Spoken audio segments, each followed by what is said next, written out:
Right now, what you're looking at is the stream. The stream is where you can communicate, you can share a message with your class, you can add pictures. This is if there's a fog delay or remember that you have a test tomorrow, anything like that, you'll type here. I'm just typing, hello everyone, hope you're having a great day.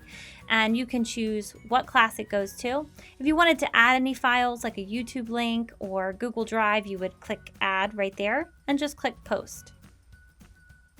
And you can see that I've entered it right away. And it says, hello everyone, hope you're having a great day. Now you can have students be able to comment back, or you can disable that so that you can send them messages but they can't comment back to you. That's a personal choice for you, and that's in your settings. You can get to your class settings from any tab within Google Classroom. To get to your class settings, simply click this icon here. And you can change your class name here. You can also add a description or change any of the other information. You're also allowed to change your class code, but once you've given out your class code, you do not want to change this. The only time I would suggest changing your class code is if it has a 0 or an O in it. That can sometimes be confusing when you're handing it out to students. They don't know if it's a 0 or an O. To change the class code, you would simply say reset.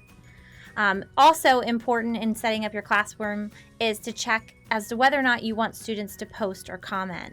So sometimes you want them to be able to post and be able to comment. Sometimes you want them to only comment on things that you have said, and other times you want to be the only one allowed to post or comment. This is a personal choice. You know your students pretty well. If you feel like you can trust them to post and comment on their own in a professional manner, then you may want to allow it. Other times you might want to just make it so only the teacher does that. And then if you continue down, you can choose whether or not you show deleted items. So this would mean that if you deleted an assignment, if you allowed this to be shown, then it would show the deleted assignment. If you click it off, then it does not show assignments that have been deleted. And this goes into guardian summaries. This is if you want guardians, which would be your students' parents or their legal guardian, to get summaries of their work. This would be an example of what it looks like. They would get a weekly summary. They can also get a daily. I always suggest weekly because the daily sometimes can be a little bit much. Going down, you can change your grading calculation. Now for our county, we still use X2 for grading, but this would really be the students still see grades as you enter them into Google Classroom. So you can change that grading information here if you wish to. When you're done, just hit save. Also, there's an option if you wish, if you click back to the header right here for your class, you can change your theme. So if you click theme, you would be able to select from a variety of options that appear. You can also upload your own photo. So if you have a photograph that you want to upload, you can upload that here as well. And that is just at the same section. If you're under the stream section, you can select and change that there. If you go on to people, this is where you can add another teacher. So if there's more than one teacher in the classroom, you can click here to type a name or email address and invite them. And this is also where your students will be listed. So once they have the code, they can enter that code when they first join the class, and they will be listed here. Once your students are listed, you can invite parents by clicking invite guardian, which will show on this side, and enter a parent email address. Once you have created your class, your next step is to organize it. The best way to organize your class is by creating topics. So for this example in the training class, I have certain sections: warm-up, classwork, class resources.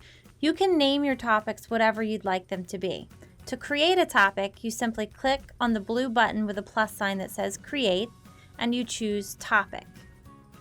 Once you've done that, you can go ahead and name a section.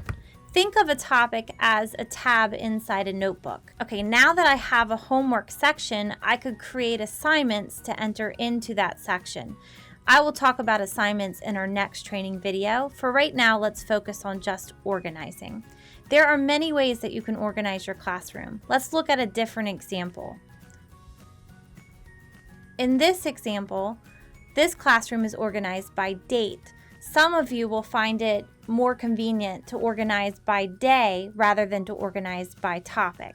It's the same process. Click on create, click topic, and simply type what you want your topic to be. You can now see that I've added it. You can rearrange topics if you wish. by dragging and moving them around. You can also rearrange different activities by dragging them and moving them around as well. If you want to sort and see exactly what you have in a topic, just click on it on the left-hand side. So by clicking on Thursday, March 26th, I show everything that's under that topic. Let's see how you would get started if you had a brand new classroom. So for this example, I created a class called Example of a Brand New Class. If I click Create, I can go ahead and create my first topic. Let's say for this case, I want my topic to be Unit 1. Go ahead and click Add. It has now added Unit 1 as a topic. If I know that I'm going to do Unit 1 and Unit 2, I could go ahead and click Create, Topic. I don't have any assignments listed under this yet, but I do have Unit 1 and Unit 2. If I would like it to be in order, I could simply click Unit 1, drag it above Unit 2, and now it's in order. If you click on the three little dots on the right-hand side, you can change the name, you can delete it, you can copy a link of it, or you can move it up or down. It's also easy just to click and drag to move up and down as well. And again, if you go over to the left-hand side, you can choose which one you want to be on, or you can click all topics to see everything at once.